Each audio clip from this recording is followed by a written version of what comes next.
Hello and welcome to my book channel. I don't have a name, so we'll just call it Scribbler. I have questions for myself. I don't have a clue as to where I'm going with this. I don't know what's going to happen with it. I'm just winging it. I know I want to tie it to my Substack page. I have a Substack page, substack.com. That's the way it is, okay.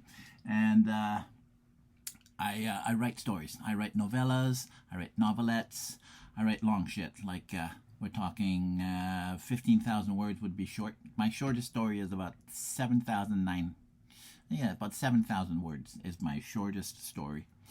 I have novelettes, 15,000, 16,000.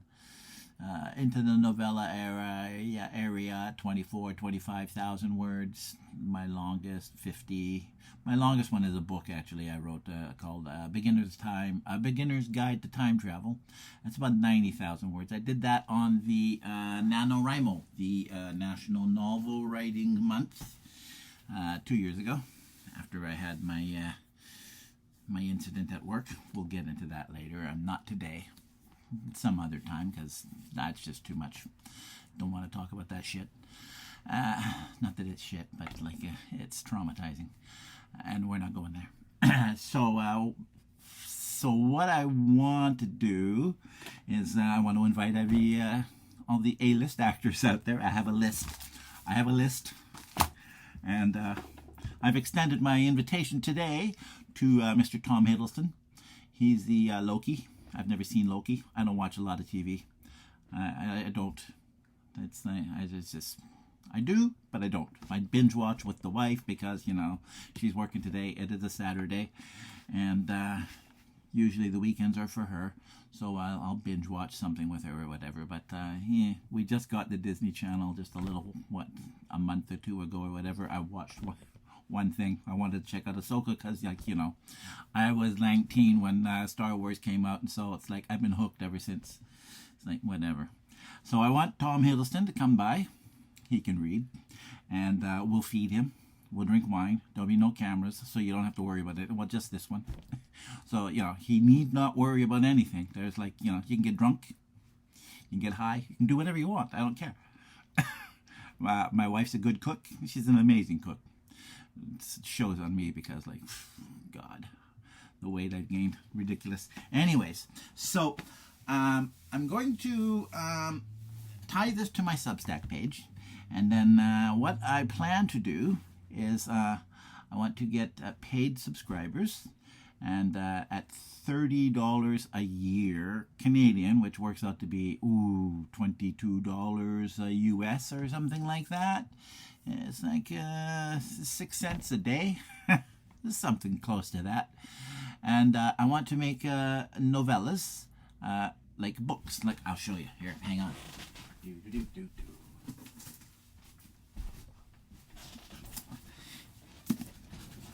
As you can see, I'm not dressed properly. Just cool. This is the size of a book that I would like to have. Like, see? And this one is 89 pages, 90 pages or whatever, which is perfect. I can bring out a book that big. This one's just a little bit bigger. See, as you can see, just a little bit, right? This one is also about 97 pages.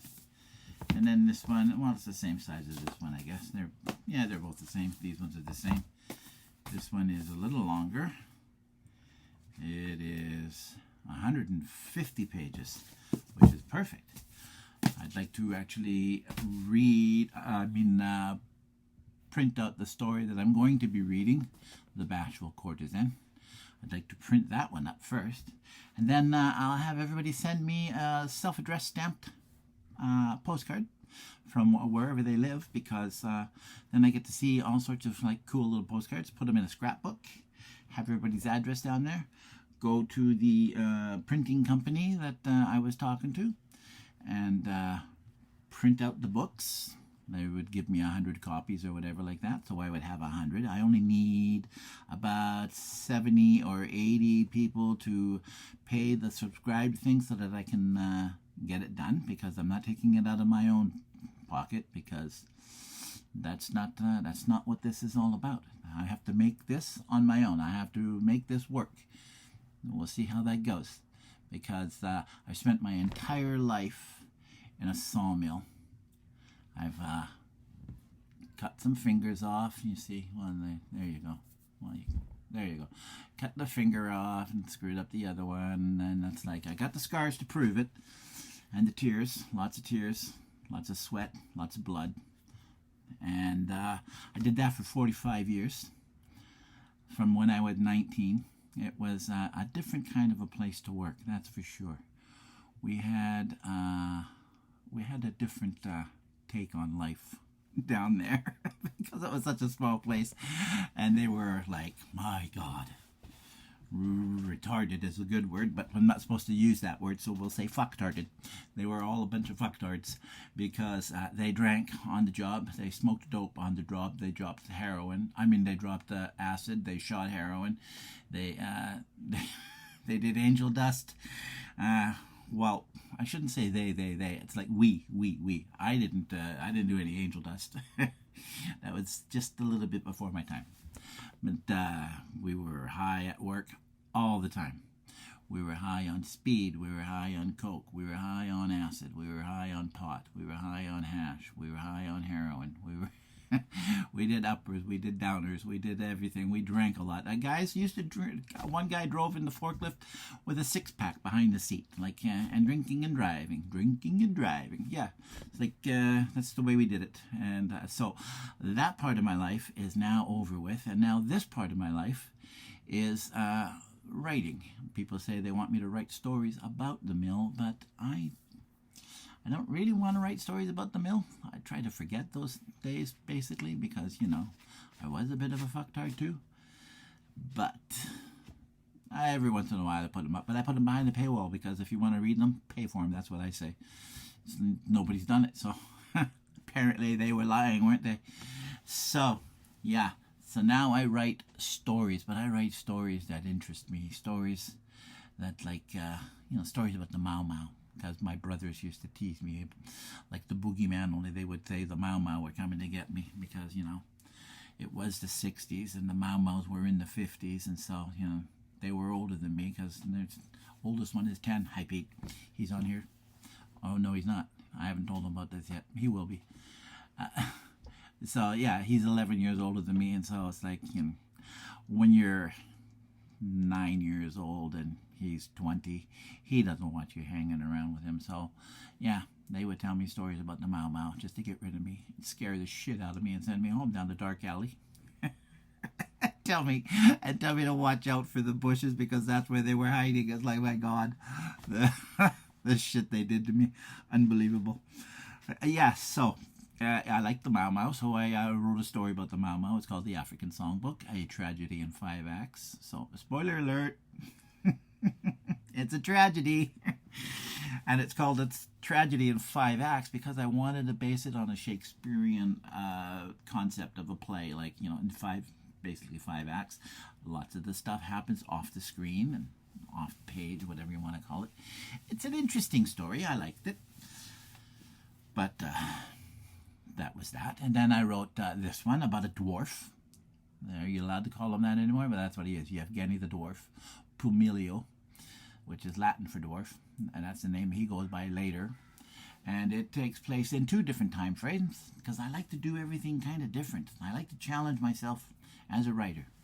So, yeah, this one takes place just before the First World War, and the second part takes place just before the liberation of Paris in the Second World War. And the Bashful Courtesan is the name of a painting. And according to the Nazis at the time, it was considered a degenerate painting because of the style in which it was done. It was encaustic, which is where they take the paint and they layer it on top of it, and it's like it's got wax and all sorts of shit in there to make it bumpy. You've seen a few examples of it, I'm sure. Every once in a while, you go to some place and you'll see it. It's really cool. So then, yeah, he paints this huge poster. Painting, I mean. And then, and then shit happens. So, yeah, that's an intriguing kind of a story. I like it. And that's the one that I'm going to be reading out. And in fact, we're going to start reading it right now because I don't know how long it's going to take. So, here we go. The Bashful Courtesan by me. My name, by the way, is Ben Woostenberg. A good Dutch name. Immigrant stock.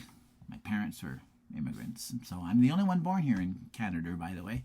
Oh yeah, I live in Canada, up in up by, what do you call it, Hollywood North, Vancouver, just on the outskirts of Vancouver. So any actors that come up to Vancouver, you can come over to my house. I'll feed you. You sit here, you do a reading, and you're good. And then you can have a drink, or 3 or 4, whatever. No judging. Here we go. The Bashful Courtesan, an epilogue that serves as a prologue. Val de Cour, outside of Paris, France, 1956. You want to know how I got to where I am today? I mean, don't you want to ask how someone like myself could be as celebrated as Picasso and Monet? No? Instead, you want to ask me, what? How someone like me managed to survive the war? You may as well ask me if I sold my soul in order to survive. Did I trade my soul? If that's what you want to know, we can stop right now. I have no qualms about walking right back out that door as quickly as I came in. I suppose it's the obvious question, though, isn't it? I mean, how does someone like me survive 2 world wars? The one they call the war to end all wars, and the other was nothing more than an echo of the first. I can understand you're wanting to know, or at least ask me, but everything being what it was back then, maybe I should have been among the first to be gassed. But there's more to it than that, isn't there? There is always more to it than that, especially for someone like me. Before we start, I want you to know that I've always been something of a timid man. Not a coward, mind you, but for obvious reasons, self-conscious. And rightfully so, you're probably thinking. If I had to hazard a guess, I suppose I'd say my timorous nature was a way for me to help cope with the hardship life had to offer. Maybe I was meant for this. It would help explain the circumstances that might lead a man to starving 3 days out of 4. I don't know. I've never been able to figure that part of it out. If you do, make sure you let me know. But I'm thinking that over the years, what it comes down to is coping. Not just learning to accept the hardships in life, but willing to let it help you grow. You have to, or life will crush you like a stone on a bug's back. Living through life's hardships, I've learned to adjust and adapt. I learned how to blend in, so much so that those people who travel far to see freaks of nature sometimes nature sometimes rendered up, came to see me. Who would think that being a freak could ever be so advantageous? I still hesitate sometimes when it comes to appearing in public, but I'm not as bad as I used to be. I suppose I could say my fear finally gave way to an uneasy acceptance of not only who I am, but what I am. The single most important reason for this timorous behavior of mine has always been my appearance. I've always intrigued people. Not that I still don't frighten them when they meet me for the first time. I mean, why wouldn't I? Look at me. I'm a short, ugly, misshapen little man. To be blunt, I'm a dwarf and a hunchback. I also have a clubfoot. I've often been held up to ridicule or used as an example of what parents frighten their children with. People tend to shy away from me. It's probably in my best interest if I tell you this now, in case your readers are not familiar with the man behind the art. My name may be Pumilio, but once upon a time I was known as Yevgeny the Dwarf. In my youth, I was never what you'd call a beautiful child. Mine certainly wasn't what you'd call a happy childhood. How could it be? My father was a lowly thug who looked down at me as if I were some twisted, sordid joke life had played on him. I think it would be safe to say that my birth was a final proof of his failure as a man. His short-tempered ravings and beatings, his drunkenness, they weren't even his greatest faults. He was illiterate, ill-mannered, and ill-conceived, a man held back by his own failure to recognize his own shortcomings. My mother was no better. I have such a need to say she was a taciturn woman, but she wasn't. She was a hard woman, worn out by life long before giving birth to me, her 13th child, but only the 7th to survive infancy. She gave birth to me and wept, I'm quite sure, and then went on with her life as if I didn't even exist. And who could blame her? She found herself ostracized from the village they lived in for having given birth to such a monster as myself. My father was pitied. My brothers and sisters were teased mercilessly, and as a result struck out at me. Had I been born at another time or in another place, I'm quite sure I would have been exposed on a mountainside and left for the wolves. When my mother turned to the church for solace, she found herself cast in the role of a religious pariah. I'm not saying that she didn't talk to me. She did. But did she love me? Did she hold me in her arms when the wind sloughed through the trees, scratching at the side of the house and sounding for all the world like death banging at the door? No. Did she soothe the wounds I suffered through my father with soft kisses and tender endearments? No. But she was my mother, and the best thing she could do for me was to nurture my mind. She taught me how to read and write. She fed me, made my clothes, and showed that strength of character and faith that are sometimes a strange notion. I've often wondered if it was possible for her to have loved like myself, someone like myself.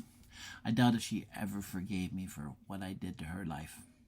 I remember there was a poster once. It was standing outside the cinema where they were showing the Lon Chaney film Notre Dame. It would have been 1923. It was early dusk with a light rain falling across the sky, the hint of a rainbow shuddering in the glow of streetlights reflecting in the puddles. I paused for a moment to stare at the poster, just for a moment, and it felt as if I was staring at the naked moment of truth that was my life. Can't anyone see the hurt in that poor soul's tortured face, I thought, or the heartache behind those eyes? I told myself that if I'd lived in that desperate time, that picture could well be me. And then I told myself that maybe it was. I hadn't noticed how the people standing in line behind me had slowly backed away, as if I were some ogre from a forgotten nightmare they once had as a child, and I forced myself to move along. Nothing will come of it looking at that poster, I told myself. It was a hostile reminder to me that people don't want to know me, not if they don't already know me as an artist. I imagine you and most of your readers picture every Parisian artist as a man of unknown age standing in front of an easel with a beret, a red scarf, and a blue and white striped T-shirt tucked into his pants tucked into his boots. Someone anonymous until he paints a self-portrait. That's something I promised myself I'd never do, or maybe something I'd be willing to try if I painted a crowd scene at a freak show. That way I'd be able to hide in plain sight, God's silent witness. It doesn't matter in the end, though, does it? People might know my name, even though my paintings have never sold as well as Monet or Matisse. It's the critics, though. They say they can see similarities in our work. I don't know if that means we share the same color dynamic or if it means there's an insincerity in my colors. I couldn't tell you. But what do I know? I'm just a painter as far as anyone else is concerned. I wish I knew what it's supposed to mean, but I don't. I've never known an art critic who was able to explain what he meant. I think they keep things cryptic for a reason. Anyway, I live in Paris now. That is, we live in Paris, Constanza and I. How I got here is a story you'll be wanting to hear. We're not natural citizens, as you may be able to tell by my accent. I speak French, but I also speak German and Russian, as well as enough English to buy me a train ticket home. I left my little Russian village shortly after I turned 15, promising myself I'd never go back. What was there for me to go back to? It's the one promise I made to myself that I've managed to keep over the years. Paris was always my intended destination. As an art student, I could think of no better place to be. But before arriving in Paris, I had to live in Vienna. Those were lean years, the years leading up to the Great War. I learned to paint and develop a style I used in my early encaustic paintings while I was in Vienna. But it was the turn of the new century, with the prospect of all the new century has to offer, a promise of what the future might hold for all of us. Not only did I learn how to paint in Vienna, I learned how to survive. As a dwarf living in a city as old as Vienna, I was forced to live in squalor. In those days, I sold watercolor sketches to patrons and world-weary travelers leaning against the dirty walls of smoke-filled taverns and music halls along the river. Most of the best clubs were on the waterfront. The music was always loud, imported jazz brought to the city by flamboyant American Negroes with equally outrageous names: Jumpin' Jack Jeffries, Mississippi Joe Memphis, Little Eddie, Sonny Boy Wilkins. Most of the halls were dark and ill-lit. Some were still using gaslight, the floors sticky with spilled drinks, while the air was a haze of blue cigarette smoke. The clubs were vibrant and alive, pulsating with a raw, kinetic energy fed by every woman imagining what a black man's hands looked like against her clean white skin. I called the sketches I made postcards in time. I purposely used dark colors when I painted the surroundings, using splashes of gold where light caught the brass instruments of the musicians. The long shadows gave the men that haunted look they sometimes had, their women exuding a smoldering erotica that captured their empty souls. Most of the women were prostitutes, but it was always the women who were attracted to my postcards. I never knew if it was a genuine appreciation for my art, or anyone else's for that matter, or if it was a nod to their own vanity.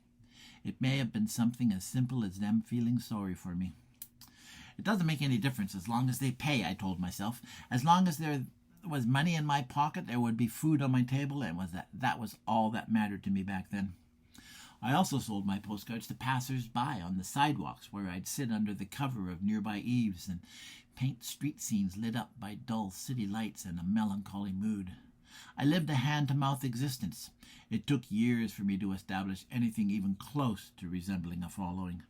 I'm a firm believer that whatever fame I might have right now, I owe more to luck than anything else.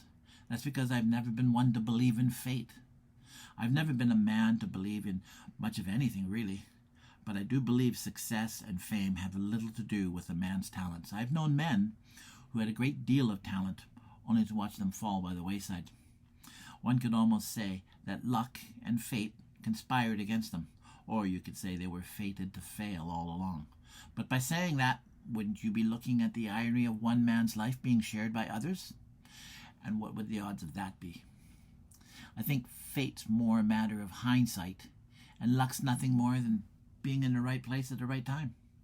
When people like you ask me about my life here in Paris, am I supposed to dismiss the years I spent in Vienna as if they never happened? Most people think my time there produced nothing of consequence. And they use that phrase too, nothing of consequence, as if anything I painted before coming to Paris made little difference. Is that because I never sold a great work? I sold enough to live on, and I would qualify that as a success by any standards.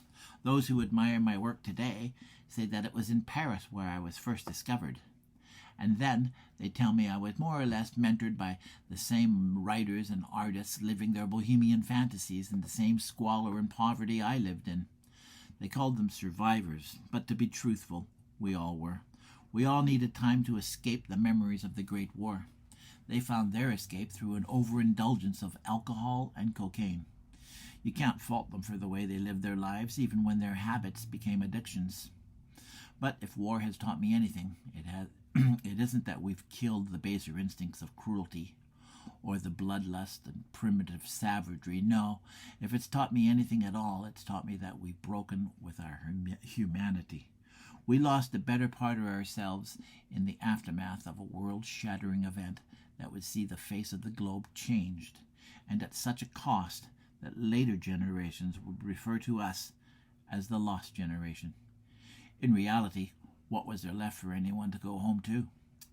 There was revolution and civil war in Russia. There was revolution in Germany and Austria. In America, crops were failing. There were race riots. People were flocking to the cities for some semblance of hope. Prohibition was introduced. Half of Europe was lost within itself. There were new countries born out of the ashes of the war, but they were never able to burn away the hatred, were they? Where's the hope, they said they were looking for? We left Vienna in 1921. The war still a bitter memory. Political factions based on fear and intimidation were speaking up and being listened to. Bitter ex-soldiers looking for purpose rallied to political tunes, singing songs of extremism and hatred, calling for racial and ethnic cleansing. Anna told me that if it were my intention to drag her halfway across Europe to seek out a better life in Paris, and she promised me we'd find conditions no better there than they were in Vienna. But in any case, perhaps I could call her by her real name. And what would that be, I asked. Constanza. My name is Constanza Liesmüller. Why did you ever change your name in the first place, I asked. Does it matter? It's something I intend to leave behind, she said. Anna Davidova was a fantasy I lived. It was another time, or maybe I should say, another life. If you want to start your life over again and be completely anonymous, then I should be able to do the same, especially now, she added. I told her I wanted to change my name as well. It was something I'd been thinking of for some time. From that moment on, I told her, whenever I signed my paintings, I would use the name Pumilio. And what does that mean, she asked. It's Latin for dwarf. How original. We took the train from Vienna and left in the early morning as the sun came up, painting the white marble and granite buildings in soft hues of pink and gold. The cobblestone streets wept with dew that steamed in the distance as we made our way to the train station with no more than the clothes on our back, one suitcase, and a trunk full of paintings. We traveled through a bleak and scarred landscape that stood in stark contrast to lush open fields and endless countryside that appeared untouched by the war. But the fields lay fallow, didn't they? Those fresh-faced farm boys who should have been tilling the fields were buried in shallow graves, lost to the mists of memory. Only the mist wasn't a mist at all, was it? It was the recollection of thundering guns. As we crossed into French countryside and approached what had once been the front, I could see small towns and villages that cried out with ruin. Some of the remaining buildings were nothing more than a single wall being rebuilt in reward for their steadfast vigil as silent witness to the general carnage. Those once massive craters of mud were now overcast with lush green lawns and overgrown with plush wildflowers. I watched apple and cherry blossoms rain down white on a countryside alive with birdsong. The trenches that once zigzagged across the countryside now appeared as nothing more than shallow ditches.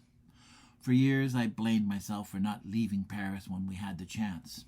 In hindsight, we should have left with the general exodus in 1937, with those leaving having attended the Berlin Olympics, but instead I chose to stay. Maybe I was thinking now that Hitler had his moment in the sun, things would settle down. His vanity had been appeased, I told myself. Besides, we were living in Paris, a lifetime removed from the insanity that was Berlin. But the writing was on the wall, as they say, and I failed to read it.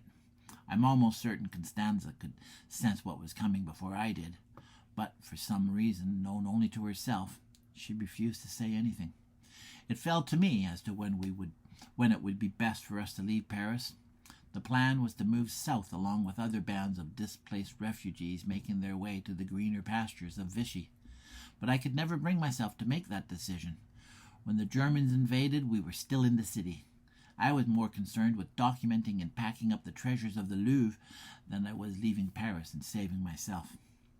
I believe that everything that followed had not come unexpectedly to Constanza, that somehow she understood that we'd waited too long, that I had waited too long, and that in the end, maybe I was hoping my luck hadn't run out. I know it's not an excuse, or it shouldn't be, but her blindness has always prevented me from doing the right thing. Instead of opting to do what's right at the moment, which it turns out is never the right thing for either one of us, I tend to look at my prospects for the future and say, it could never happen here. It's more than just being a victim of circumstance.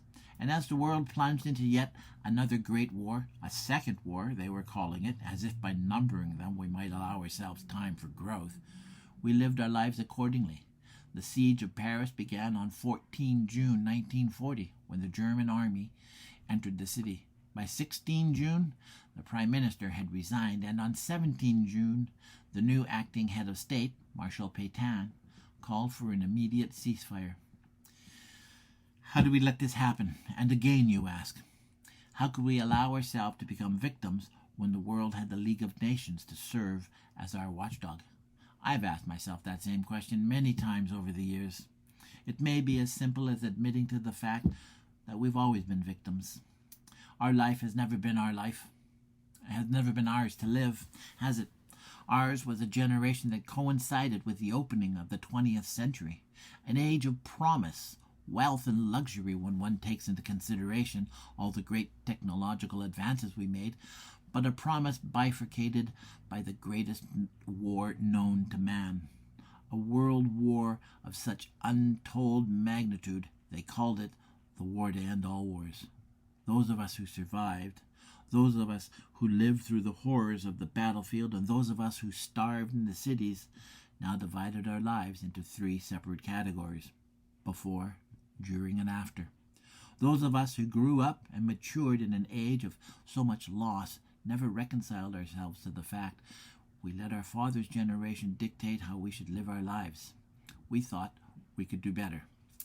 So, how did all of this happen? My life as I know it, I mean. It all began with a knock.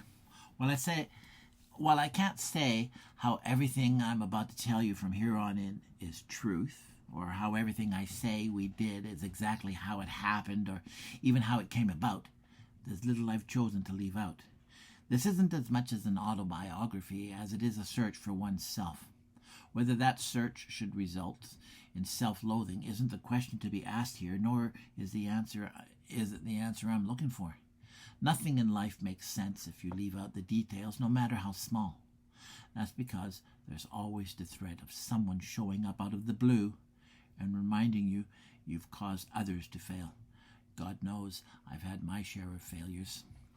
Okay, so that's it. That's all I'm going to do for the time being, because the wife's on her way home, and then it's like, oh, all hell's going to break loose. So anyways, I hope you enjoyed that, and I hope that you're going to I hope you're going to stick around for a while. Maybe subscribe and listen. That's just my prologue to the story. The story does increase. It does get better. It is, it's 71,000 words. So it's like, I don't know. I say maybe 150 pages, whatever. 10 chapters. 10 chapters. Prologue and an epilogue, 10 chapters. Okay, call it 12, whatever. And I'm going to leave it at that. I'm going to put this out as soon as I can, because it's Saturday and everybody's got a chance to read it. If you can't read it, listen to it, whatever you want to call it. I'll get used to it. I'll get used to it. Don't worry. I got a personality happening too. Okay, so, and by the way, I have to extend my apologies once again. Tom Hiddleston could not make it, but that's because the invitation didn't go out in time.